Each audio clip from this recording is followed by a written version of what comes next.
welcome for coming to the sunny Edinburgh. This is always how Edinburgh is. But thanks for coming wide and far for this inaugural lecture on Make It Work, the evolution of carbon pricing policies. Luca Taschini was born in Bergamo, got his first degree in finance from University of Bergamo, also his MSc or Master of Art in Quantitative Finance, again from Bergamo, before his PhD in Finance from University of Zurich.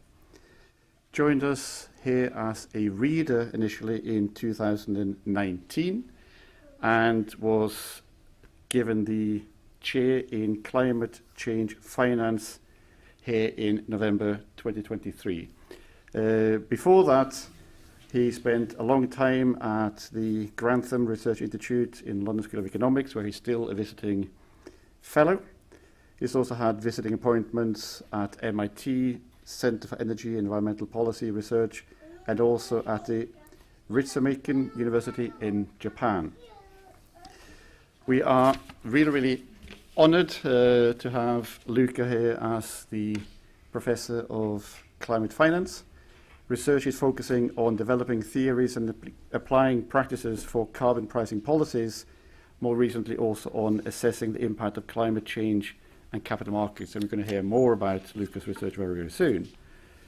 Some of the research or career highlights include being awarded the prestigious Dahrendorf Fellowship from the London School of Economics, joint initiative between LSE and the Hertie School in Berlin, fellowship funded by the Stiftung MacArthur, Honour of Legacy of the LSE Director, Lord Ralph Dahrendorf, given to those academics who significantly contribute to policy progress and Europe's future. And I can think of few people more worthy than Luca Taschini for getting that award. Recognition is certainly testament to his impactful work, shaping policy, thought leadership, and on a continental scale. Beyond academic honours, career marked by significant collaborations with numerous national and international organizations, crucial roles in designing policy, working with ministries and of environment and economy, applying knowledge wide and far to tackle real-world challenges in UK, Europe, and in Asia, and really making impactful, meaningful contribution to the global conversations on climate change mitigation.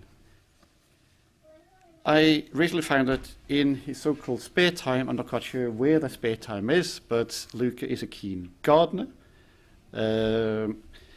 creating a tranquil space in his backyard, taking solace in finding care for his plants. Well done.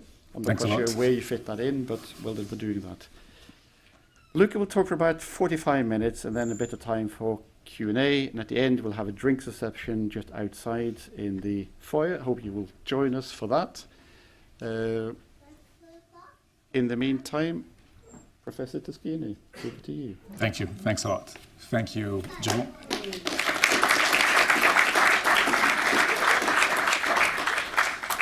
Thank you all for joining me today for this inaugural lecture. I have a lot of things to say, so I need some notes. I'm really excited, actually, to share with you the work I've been doing and the plans for my future research. Yeah. Yeah, should be. Maybe a little closer. Is that better? Yeah? Fantastic. Also, this is a rare chance to have my family and friends captive in their seats for a full hour. So finally, you will get an understanding of what I've been doing for the past years. So during my PhD, during my time as a PhD and later as a postdoctoral researcher, I developed a keen interest in understanding situation where economic market fails to function properly. One big topic back in 2006 was climate change, which is the perfect example of this kind of market failure. So I decided to focus my research there. The problem with climate change is that companies who pollute do not have to pay for the damage they cause to the environment. This means that they may not think about the full impact of their actions, leading to too much pollution, because there's basically nothing to prevent them to do that. So this interest of mine about market failures, especially when causing excess pollution, has significantly influenced my career. It motivated me to explore how we can address these problems, and in particular that influenced my time at the LSE, at the Grantham Research Institute, where I had the opportunity to work closely with policymakers. This greatly impacted my research approach and continues to actually influence my research currently here at the University of Edinburgh. And you will see a lot of what I do is in fact focused on making policies better. I'm really interested in actually tackling climate issues with climate policies, providing solutions that can truly help in practical way to design policies better at the design period, but also when they are implemented. Now, how can we correct markets when they do not function properly? There are two main approaches to do this. The first approach is called command and control. This approach sets clear rules about what companies are allowed to do. So, for example, it might actually specify how much pollution a factory can produce and tell them exactly how to meet these limits. This type of method works best when the regulators know very well where they, who are actually the polluters and what are the type of technologies. So take, for example, the Euro standards for car engine. In the automotive industries, there are only a few big players, and the technology behind car engines is very well understood by policymakers. When these conditions actually are not present, there are other options. This alternative option is typically called market-based approach, like carbon taxes and carbon markets. Unlike command and control methods, where rules are set on how exactly you're supposed to cut your emission, this type of market-based mechanisms work by encouraging businesses to find the cheapest way to reduce their emissions. De facto, market-based provides some sort of economic incentives to change your technological production. So over the past decades, the use of market-based tools to reduce pollution, especially for tackling climate policies, especially for tackling climate change, has come of age. Carbon pricings are now become a widely adopted policy, with carbon taxes currently implemented in 38 different countries and carbon markets in place in 37 different countries. These policies currently cover more than 18% of global emission, including emissions coming from the largest polluters. And this is already per se is a quite remarkable and significant achievement. Now, we have long understood the functioning of taxes in general. So we understand sufficiently well how carbon taxes work. This is not the case for carbon markets. When markets for emission permits first appeared in the 1980s, they were fairly basic, designed with the limited aim of managing local pollution problems. This reflected the early goals that environmental economists had back then. Today, however, carbon markets are considerably more sophisticated. They have grown in complexity and weather the impacts of different economic cycles. And the evolution of all these carbon markets have actually prompted new challenging questions about how carbon markets should be designed and how it should work together. So to explore these questions, innovative research methods have been necessary. And I partly contribute to those, and I would like to tell you a little bit about my past research and current and future research with a few examples. So let's start with how to design carbon markets better. Imagine you design a carbon market and set a cap. This cap is the annual number of carbon permits that each company can use to pollute without having to pay extra money to buy extra permits to cut down on their pollution. As time passes and conditions potentially change, and they can actually change quite significantly, what would happen if the original number of permits, which set the market supply, actually becomes no longer proper? So it does not actually send the appropriate price signal. This is no hypothetical situation. That actually happened in the past, and let me try to illustrate that with the case of the European emission trading system, that is the carbon market we have currently in Europe since 2005. After the 2008 financial crisis, industrial activity significantly declined, and consequently carbon emissions also declined as well. Additionally, member states, so the different member states in Europe, implemented individual climate policies aimed at reducing domestic carbon pricing, careless of the effect on the market-wide demand for permits in the European emission trading system. So the combination of these effects with the economic downturn resulted in permits surpassing actually the number of actual emissions.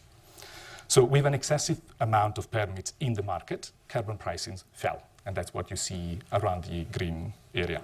And this decline in prices was a critical issue as it weakened the price signal. It didn't actually send any longer the appropriate price signal that you would like to see in a system, in a market-based system. Inevitably, many even began lamenting that the system was not fit for purpose, diminishing confidence in the policy and even suggesting the inevitable demise. The problem was that the system lacked any mechanism, any sort of response to unexpected changes in the economy, such as adjusting the supply of permits. And the issue was not really entirely unforeseen. There were really good reasons to expect that a system where you have a rigid supply of permits will eventually see an excess of permits if the demand changes.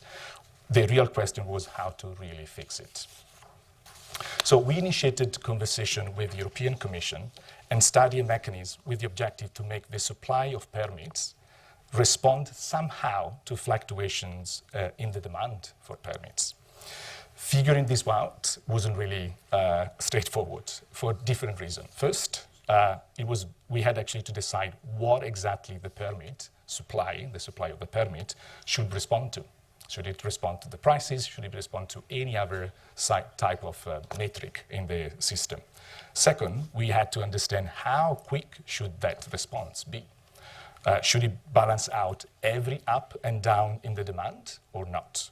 So the European Commission was really, really keen to use a particular metric that was the amount of permits held by the company. So what you would call the permit saving account. So then what we did, we explored a system where the number of permits given out, so the supply of permits, would change based on this permit saving account. So in the paper, we did several things. First, and very importantly, we explained why it is not a good idea to have a system that completely and entirely neutralizes fluctuation in demand. This would be akin to a fixed price system, essentially a carbon tax. So we help actually policymakers to understand maybe you want to respond, but not entirely to the shocks you have in the system.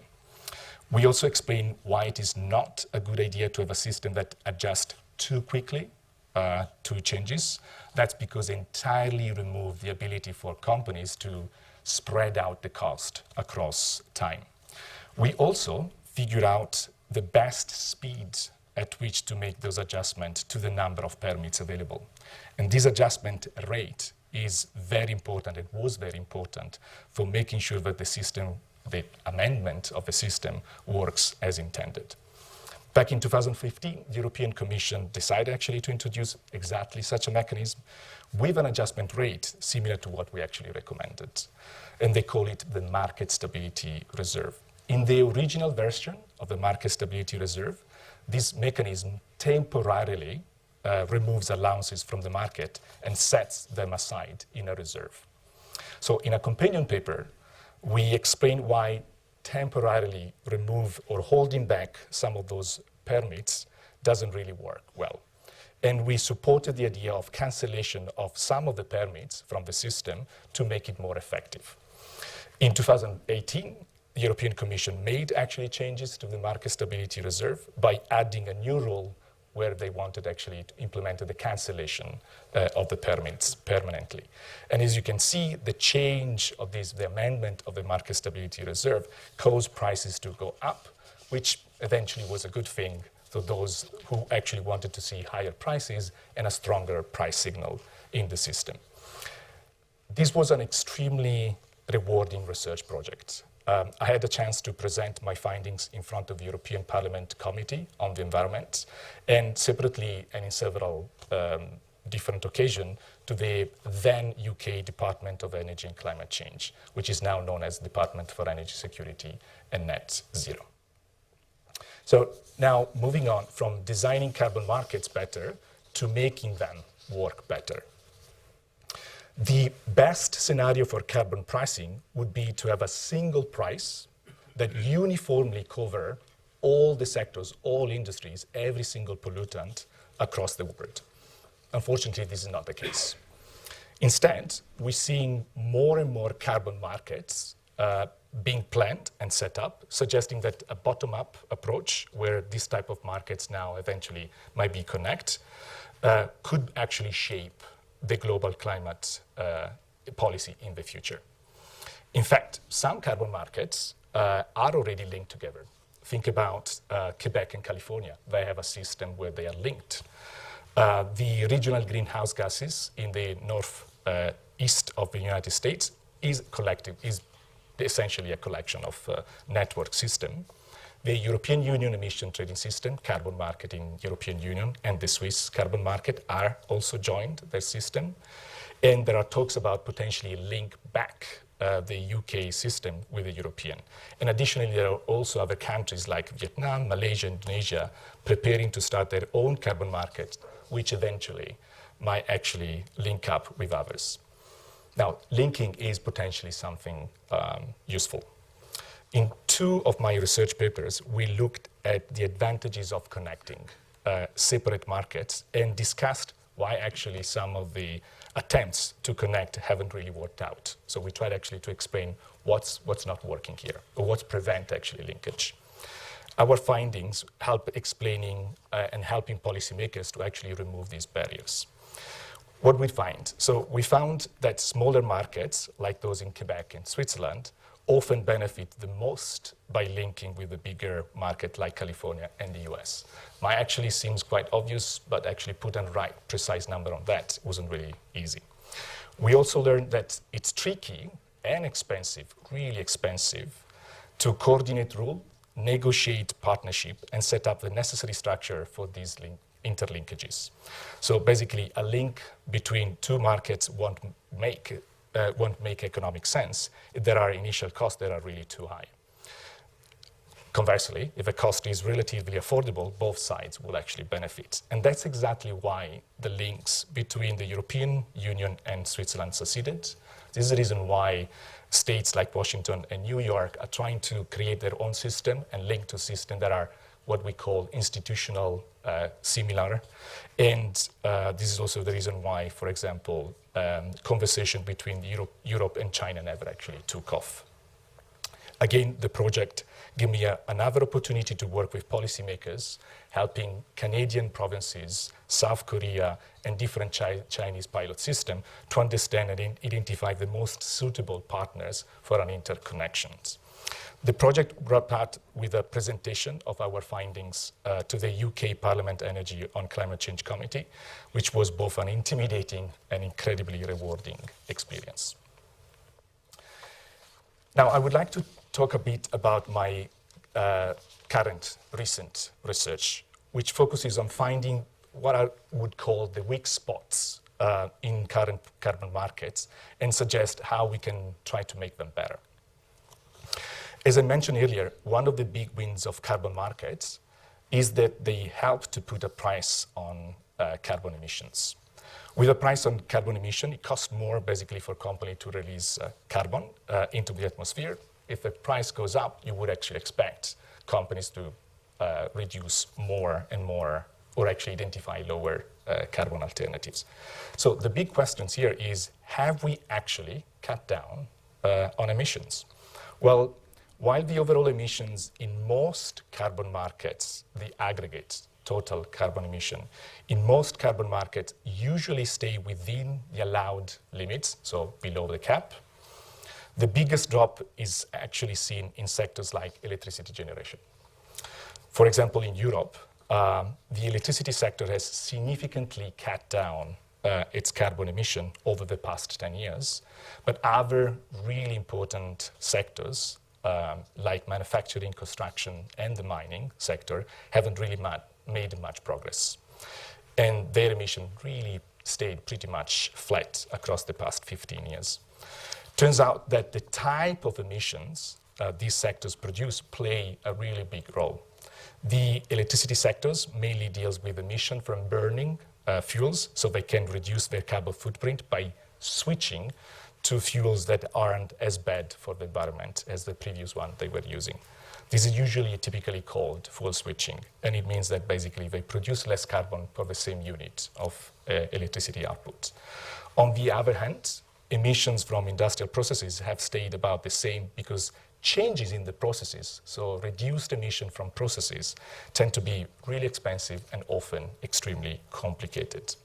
Now, the question here, does this mean that the way we are pricing carbon isn't working? And that's not necessarily the case. To get a better idea, we need to understand the concept of net demand for permits. So many industries still today get a lot of permits for free. So, which means that basically they don't feel as much pressure to cut emissions as they would have actually observed in the absence of free allocations. Now, giving out free permits is a necessary provision that happens every time we design a system like this, and it's something that we need in order to get industries on board with the whole carbon market system. But slowly, typically slowly, these type of provisions fade away. Our most recent studies show that industries that felt the stronger carbon pricing pressure have cut down their emissions the most. And this suggests that when there are more pressures from regulation, so basically less free allowances, companies are more likely to reduce their emissions. Now, the challenging part here was actually, so the challenging part in this particular paper was actually figuring out how to measure just how much pressure these companies were feeling from these rules, and that wasn't really easy. Now, why doing this a paper like that? Well, this particular research actually is crucial, in particular now that we're trying to remove all the obstacles that we believe are obstacles that prevent us to reach the net zero, the very last, most expensive reduction of emissions. And especially because we're trying to do that with carbon markets. There are studies out there that actually argue that carbon pricing isn't working because companies don't cut the extra remaining allowances, the extra remaining emissions, due to financial constraints, the fact that energy costs are too high, or the management isn't up for it. Our research says the contrary. While we actually do recognize that these issues matter, they are not really the main obstacle. And the real issue is how strict the carbon pricing policies are. That's what makes the biggest difference. Now, understanding this is crucial because that helps us recognize first the merits of carbon markets, but also how to figure out how to improve them. Now, I think that a very basic principle that I hope you understood today is that carbon pricing is pretty straightforward. You slap a price on goods, you slap a price on services, and the idea is that that price should cover the environmental harm caused by emissions. And ideally should encourage companies to emit less by shifting their processes towards less polluting processes. Now, you might wonder, can this cost increase cause overall prices go up? Basically, can carbon pricing increase inflation? The answer is yes. As businesses face higher cost from carbon-heavy practices, they might pass these extra costs onto consumers, which could raise prices in areas like energy, constructions, minings. Now, the question is this a problem? And it could be actually a problem. When inflation is already high and carbon pricing adds even more to the inflation, to the increase in prices, it can become a serious issue. a political and existential threat, basically. It might lead to a strong political pushback that could threaten the very existence of the carbon pricing policies, or even, at best, reduce the level of ambitions of the policies. And we actually have seen this happen already. While some empirical studies they have tried to look and try to understand how carbon pricing impacts inflation, we still do not have a relatively simple theoretical framework that could help us understand basic questions like what is the inflation impact of meeting an emission target sooner? So what if you want actually to anticipate a certain target? What would be that impact of inflation? Or what level of inflation is tolerable to achieve more ambitious emission goals? We don't have actually any framework that we could use to understand these very basic questions.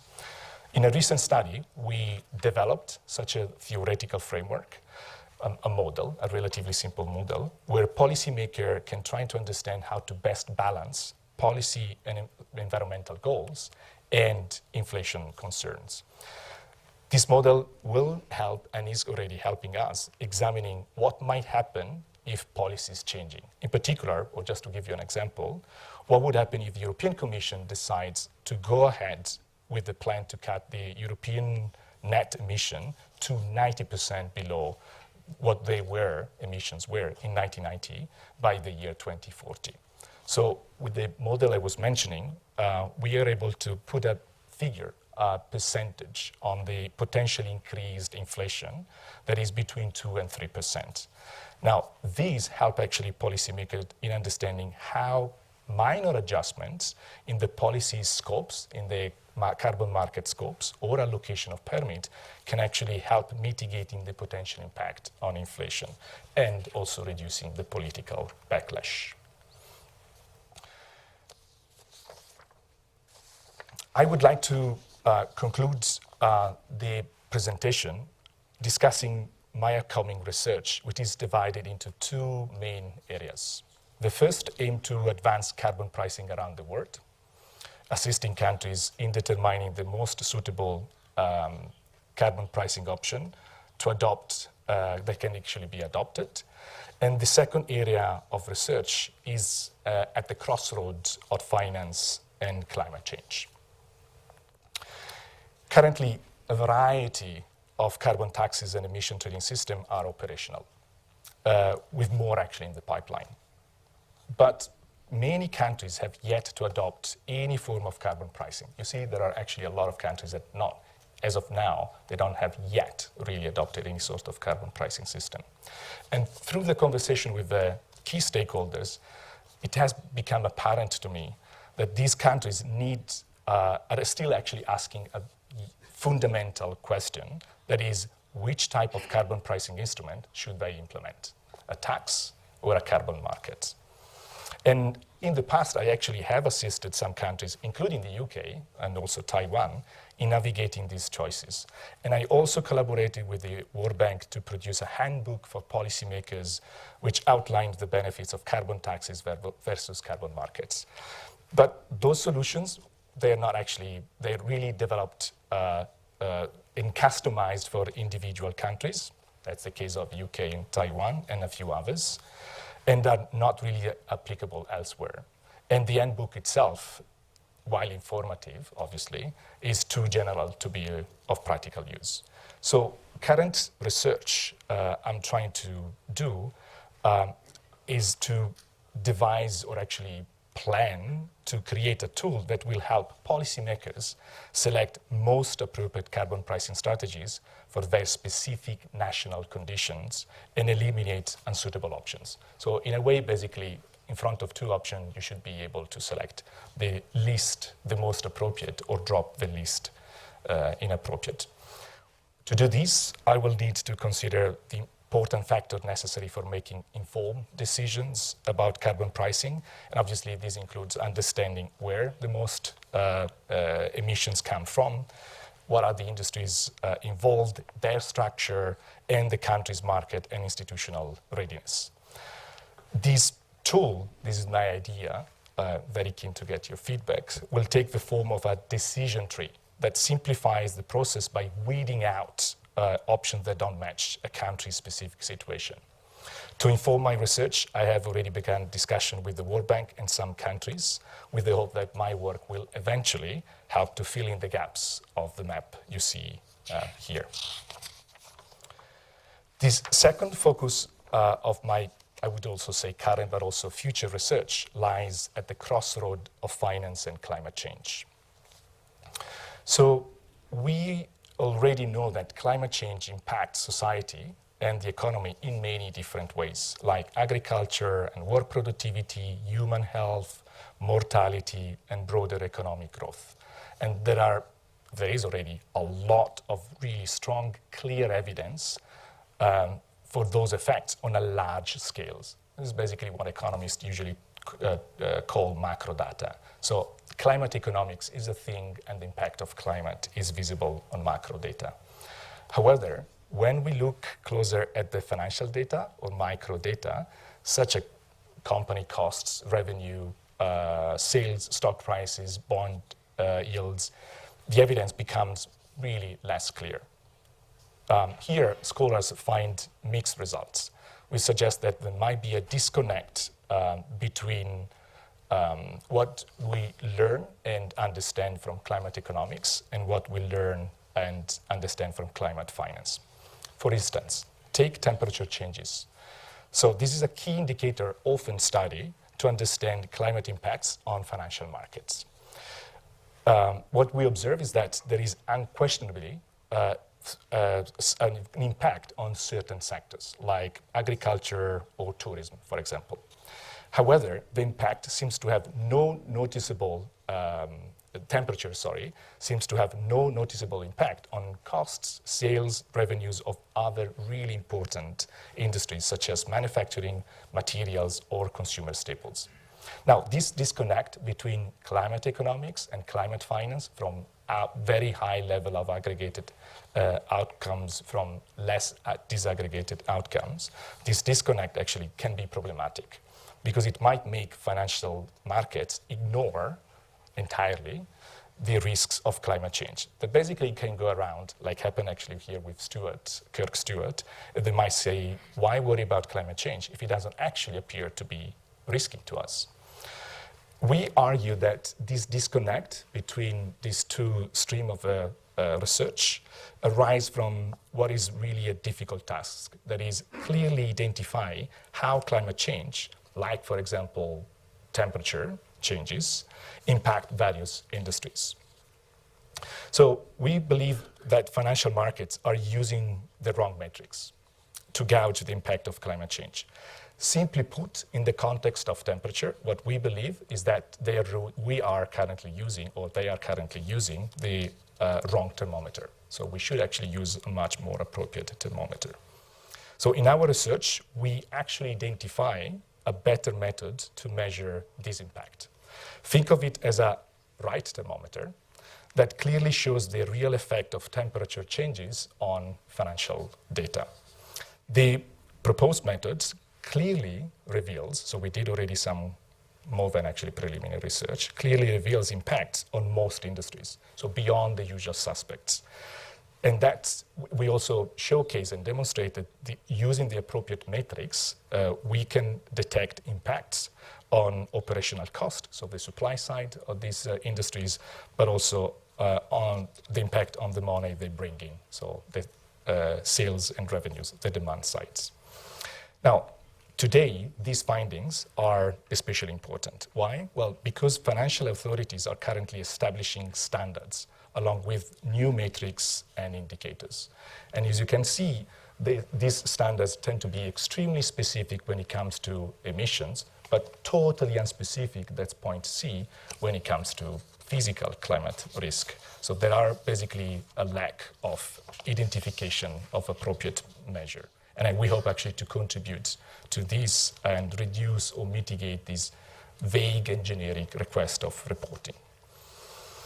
Okay, so as you can see, there's an exciting research roadmap ahead. I would like to thank you. I would like to thank you all for joining me today for this inaugural lecture. It is a tremendous honor for me to begin this new chapter, both in life, real life, but also academically. I must express my deepest gratitude to my family for the unwavering support, to my wife, Federica, my parents, my sister and brother, nephew, niece, brother-in-laws, extended family, all my friends. Thank you all for your love and support. I want also to express my gratitude to my co-authors. Some of them, I know they want to be here, colleagues, the business school in Edinburgh, for all your support. They've been inevitable. And I also want to extend a heartfelt thank you to my past and current students whose energy and curiosity have greatly enriched my journey. Thank you so much.